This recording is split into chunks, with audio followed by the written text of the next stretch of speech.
Hello, welcome to Gardener's World. Now, it's Easter weekend, and for many of us, this is our first venture out into the garden where we can take stock, start buying plants, planning, gardening, so that the garden will look as good as it possibly can in the months to come.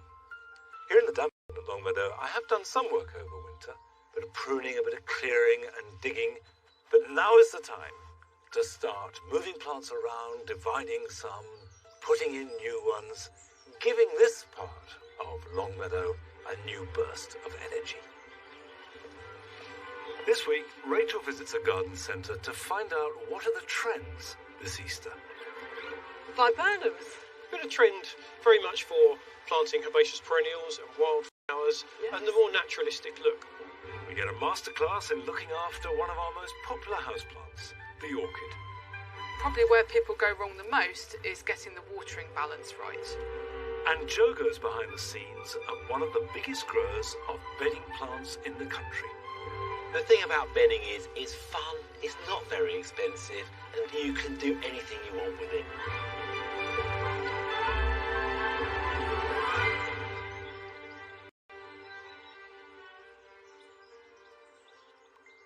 The pond is coming into life in more ways than one. There's a little bit of growth coming, and it'd be quite nice to get in there with my waders and start to clean out, cut back the old foliage. And I was planning to do that, but I was halted by a sound. And that sound was the rumbling croak of scores of mating frogs. Music to somebody's ears, probably other mating frogs, but it means that if I get in there and splash about, I'm going to disturb them. And you do have to take on board that if you're going to have a pond that's occupied by wildlife, it does mean that you have to work around them rather than them working around you. And from the edge, I can start to take out leaves and things. And it's important to do that because if you have rotting vegetation in the water, that will decompose, that will enrich the water, and that will encourage algae later on in the year. In this border in the front, and you can see the Camassias are growing well, I've got just appearing hostas. I've got three main types, with Sibodiana, Summer's Substance, and Snowden. And all three have got really big leaves. And over the last couple of years, they've suppressed other things like primulas that were planted in there. So what I want to do today is to move some, divide some, and actually, and the time to do it is now. Any time when you start to see these bit-like shoots appear, and this is also a very good time to divide and move any herbaceous perennial. And they're very easy to do. Right, out you come. There we go. Now, I have done this with an axe before. Now, you can do it with a bread knife, by the way. An old bread knife is probably more accurate. But I'm just going to chop like that. And there we go.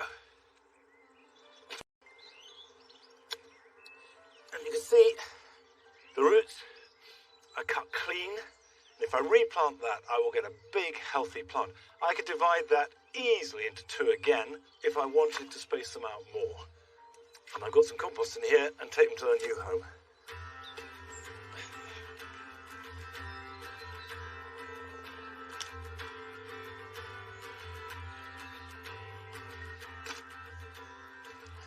I'm digging a much bigger hole than I need for the hosta itself because I want to put plenty of compost underneath it. Hostas are greedy, thirsty plants. So I'm going to give it every chance. This is garden compost, but manure will do. Anything that is rich and strong will hold moisture and feed the plant. Now we'll plant this at the same level it was in the ground, and then we can backfill around it. Last but absolutely not least, give it a really good drink, and I mean a proper soak.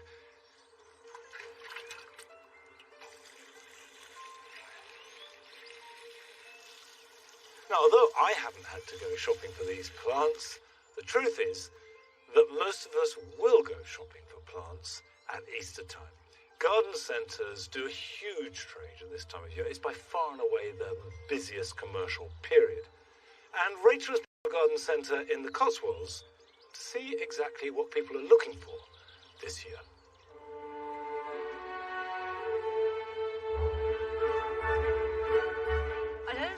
about you, but I love the Easter weekend. The chance to spend time with family, the warm spring days, mostly, and the gardening season starting in earnest, which of course for most of us means a trip to the garden centre. Every year, over 2/3 of British adults visit a garden centre. That's around 160 million visits, spending nearly £3 billion. And the Easter weekend is when we're all going to be buying this year and how our gardens are going to look as a result. I've come to one of the country's most successful garden centres. Glenn Sheldrake is the horticultural director responsible for filling the place chock full with irresistible plants. So this is the first thing I'd like to show you. Viburnums? Yes, so there's been a trend over the last few years, very much for planting herbaceous perennials and wildflowers, and the more naturalistic look. And what we're seeing is a tandem trend springing up for people that now realise that you also need structure and form in the garden. And we love viburnum because there are so many different types, and I particularly wanted to show you this one. This is Viburnum Marisii Great Star. It has a great architectural form where you get layers of branches with just smothered in flowers, absolutely smothered in flowers in the spring, and then incredible autumn colour. Do you know, I'm so pleased that you said this, because for me this is what's been missing for the last few years, in fact even longer than that. And I remember as a child, my father had lots of shrubs, Philadelphus, Burnhams and so on. I'm so pleased. It's high time. So, what's coming next? So, this is a trend that we've seen becoming more and more prevalent for using your garden as an extra room. And a lot of people have patios or decks, and that gives a lot of extra planting opportunities. So particularly for plants in pots, we've got a lovely rose here. This rose is high growth, which is a climber, so if you've got a pergola over your outdoor space, it grows to about 8 feet. It has beautiful depth and intensity of colour. It's a red, and it's a really strong grower. And I'm so glad you said rose as well. Yeah. Always my top trend. Well, roses come and go, but they're really back in fashion again at the moment. It's using your garden as another room. You can bring plants into that, and you can make those plants the central feature of your outdoor space. I love that idea. Sort of whether you're out, you're in, it's all plants. Absolutely. On to top number 3, a magnolia. So again, some quite large structural plants. There's no denying that the real joy of being a gardener is taking a seed or a tiny cutting and growing it into a large plant in your garden over a period of 10 to 20 years. But we see more and more people going for instant gardening, for buying large plants that give impact in the garden straight away. Right. Take this Magnolia Susan as an example. You could wait a very large number of years for a magnolia to grow that size, but by putting that into your garden straight away, you've got something instant, and it has great colour, great form. I can see why that's so appealing, but then how much is this? Let's have a little look. We sell, as all other garden centres do, much smaller versions of the same, and so there's something to fit everybody's budget. Well, I can see that. It's certainly very seductive. I'm so glad that Glenn said that he thought shrubs were due for resurgence, and they've certainly given this group of lilacs a really prominent place here on the nursery. We've got Souvenir de Louis Spaeth over there, and that's the one I think that's really caught my eye.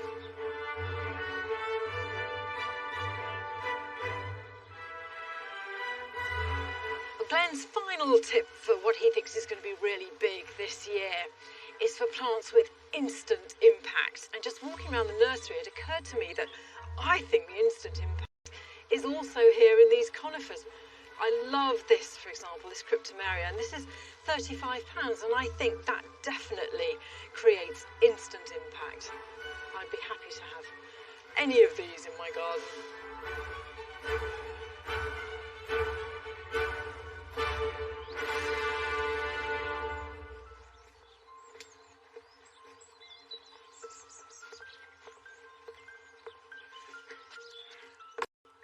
Whether you're planning to buy an instant effect, expensive plant or just a tray of bedding, do remember that garden centres are not open on Easter Sunday, except in Scotland, or at least most of them aren't. Now, Easter is traditionally the time when people planted potatoes. But it's very early this year, and the ground is very cold, and I shan't be planting my potatoes for a while yet. There's no point unless the ground is warm to touch.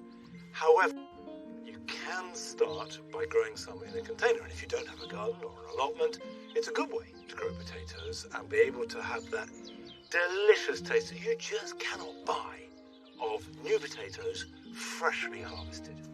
Grow them in any kind of container. You can buy specialist ones like this, and the important thing is it's got drainage holes in the bottom. If you use a bag, it's got to be strong enough to be able to lift it up without tearing full of soil. You can grow them in a dustbin, you can grow them in a big flower pot, you can have any kind of bag or container and will do the job just as well. Open it out. Now potatoes like really rich soil. So a general purpose compost will do the job, but if you can improve it with some soil improver, or if you have got some garden compost of your own, that definitely will improve the crop. So that is no more than 1/3 full, but of nice rich compost. You'll need some seed potatoes, and I've got here some first earlies. This is Duke of York. Good, reliable grower, and you can see that it's still planted. Now, in a bag that size, I only need 1 or 2 seed potatoes. If I grow it with 1, I'll get bigger spuds as a result. If I put 2 in, I'll get more smaller ones. So you can, depending what you want. In fact, I'm going to bag up 2, 1 with 1, 1 with 2, and we'll compare the results when we come to this time. And simply pop it in the centre of the bag. So we will cover that up with soil, like that. So the seed is covered, but there's plenty of room to put more soil in, because what we'll do is, as it grows, we'll keep topping the soil up until the soil level is nearly at the top of the bag, and then the foliage will come out the top, which means there's a nice deep area of goodness for the roots to get to, and we'll get more tubers as a result. So all we need to do now is to put this somewhere sheltered. If you've got a greenhouse, that's brilliant, but anywhere where it's out of cold wind and is a little bit warmer than if it's grown in the soil. Water it, not so it's sodden, but so it never dries out. And by the way, as it grows, it will need quite a lot of water. But that's a single one. I'm now going to do one with 2 potatoes. So we'll pop them in, spaced evenly. Cover them up.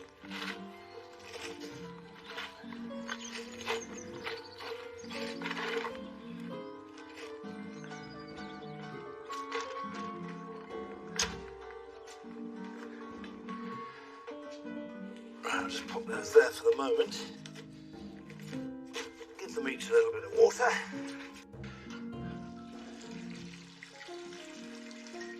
Easter time.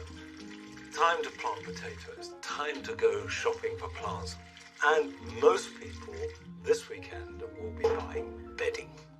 Millions of bedding plants are sold over the Easter holiday weeks. Now you may wonder where they all come from. And Joe has been to find out. This is one of the UK's largest growers of plants. They're located on the Chichester Plain, where the quality and quantity of sunshine are the highest in the UK. And that means that top-notch sun-loving plants can be grown quickly and with maximum energy efficiency. I've been given a chance to look behind the scenes of this huge operation that supplies nurseries, garden centres and DIY stores with a constant supply of ornamental protected plants. Full-on, bright. The glass houses cover thousands of square metres, in excess of 65 million plugs, 5.5 million bedding packs and another 4.5 million individual pots are produced annually. Alex Newey is the managing director and has an overview of the whole business. Alex, this is a very impressive operation you got here. What I'm really interested in is who calls the shots about what you're growing. Ultimately, it's the consumer. The consumer decides what they want to buy. I think you've got perhaps two different types of gardener. You've got the very experienced gardener who might go out and buy what they've always bought, but equally they're not afraid to experiment either. And then you've got the newer gardener or the novice gardener. They're looking for new things. They're not so set in their ways. They can buy new plants and have tremendous success with them. Over time, that may reshape what we're selling.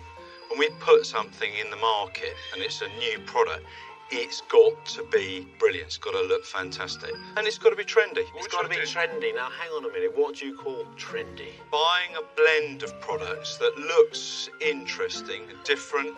Might be a mix of bedding and some other things as well. Maybe you mix some bedding with some herbaceous or a bit of tropical or whatever it might be. That is trendy. There is no set way of doing it. Feel free to go out and do it the way you want to do it.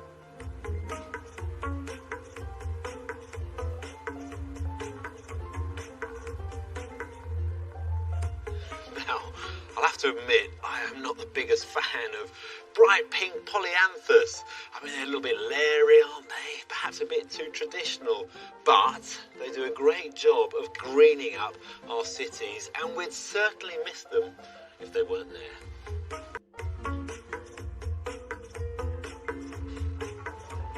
Now, of course, these guys want you to buy as much bedding as possible, but my advice is when you go to the garden centre, just try and stay focused. Don't run around like a kid in a sweet shop picking every single colour out. For me, this is a little bit too much. Lots of different colours clashing together. In fact, they're fighting with each other rather than being complementary.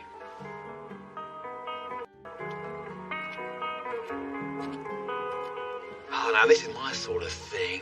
It's cool whites and blues and purples all working together in quite an understated way. And they're complementing each other. It's a restricted palette which produces a strong colour theme.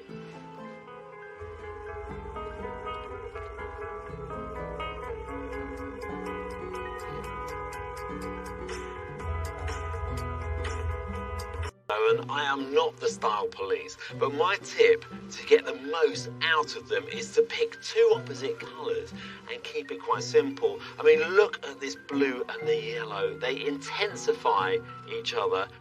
And the great thing about bedding is it's fun, it's not very expensive. You can personalise your garden, and if you don't like it, change it as the season comes on.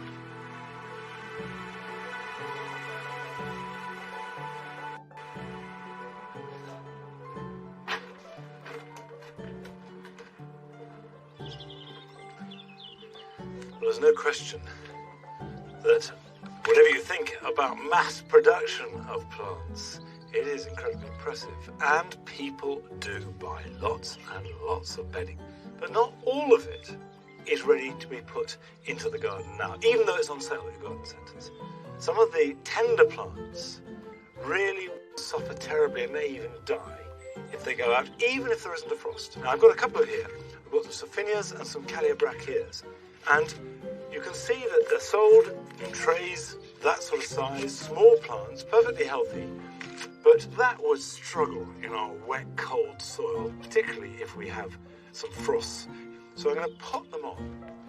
And I've got a potting mix, which is just general purpose compost with a little bit of our own compost and sieved leaf mould in it.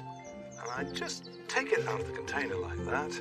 And this is the Callibrachia, which has got really dark, almost black petals, which will be brilliant for the jewel garden, particularly in the pots. And just pop it in like that. And now with some protection, all I have to do is just keep them watered, and they should grow perfectly happily.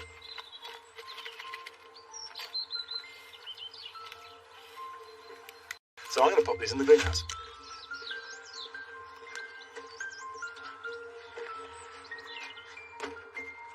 Now, these don't need any extra heat over and above the protection of the greenhouse.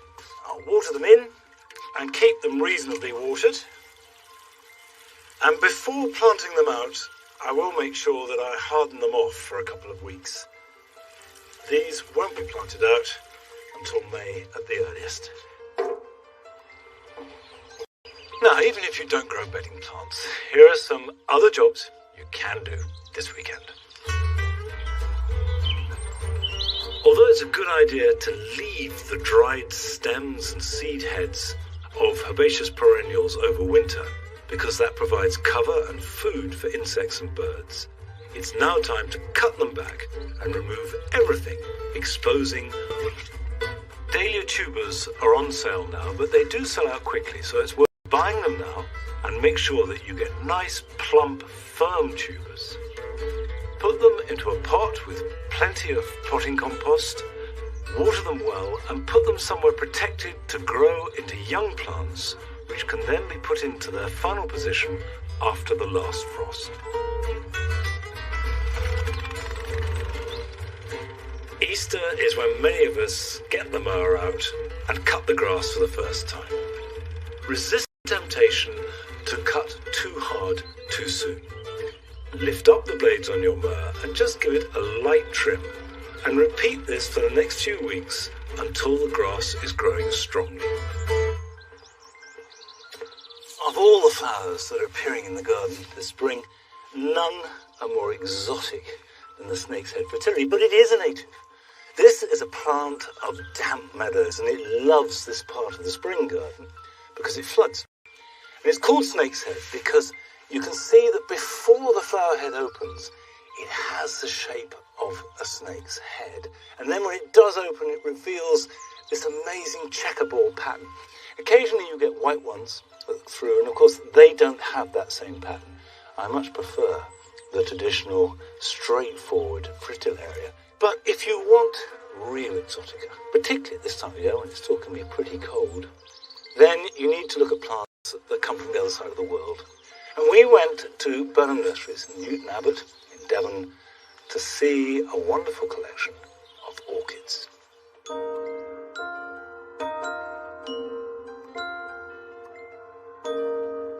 What draws people is their huge diversity. There's so many different shapes and sizes, colours and patterns. Really, there's something for everybody within the orchid family. My grandfather started growing orchids back in the 20s and 30s, and our nursery really grew from there.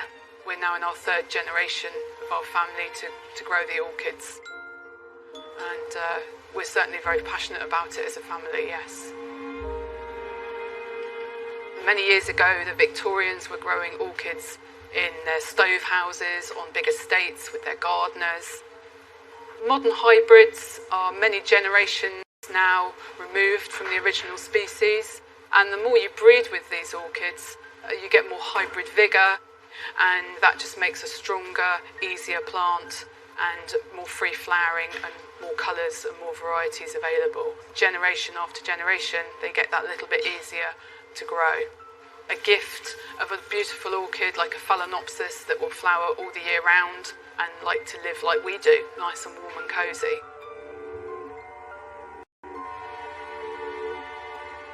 So the phalaenopsis or moth orchids are probably the most popular orchid grown as a houseplant in the world today, but probably where people go wrong the most is getting the watering balance right. You should always water them from the top and let them drain through, give them a good soak, and then allow them to dry out well before you water them the next time. The roots should be a kind of silvery grey colour when they're dry, and then they turn green as you water them, and if they've gone brown, then that's too wet for too long and they've rotted. And we've actually got some plants here today which have got similar sort of watering balance problems. The first thing we're going to do is to remove the cane and the clips from the dead flower stem, and we're just going to trim the flower stem right off at the bottom, pull it out of the pot. We can see this plant has not got a very good root system. It's lost most of the roots because it's been kept too wet. So we're going to trim these back just to leave a nice anchor of roots. You want to either clean your pots and sterilise them or use a new pot. It just needs new compost to make new roots. We're going to add just a handful of polystyrene chips in the bottom, which just helps to give a little bit extra drainage, a nice layer of air in the base to allow the roots to dry out.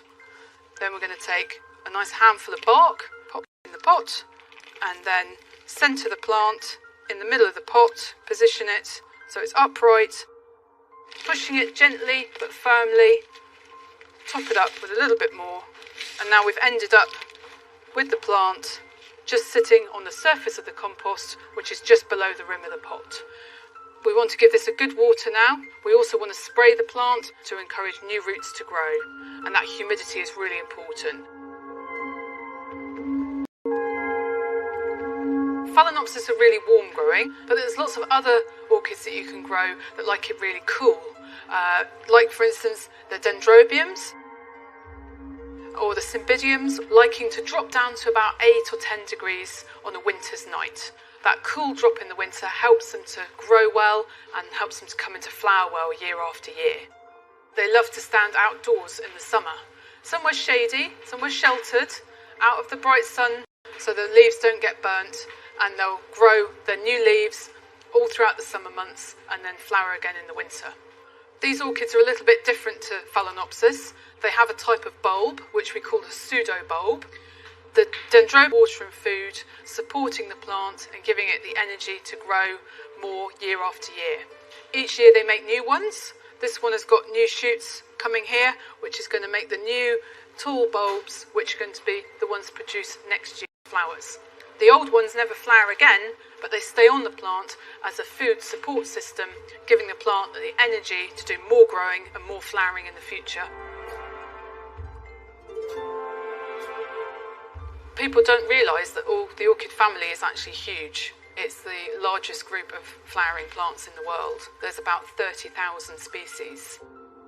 Orchids are great survivors. They will cope with all sorts of conditions in their own natural habitats. And the modern hybrids have been bred to cope with our natural habitats, our homes. Just follow a few simple rules and you'll get so much enjoyment.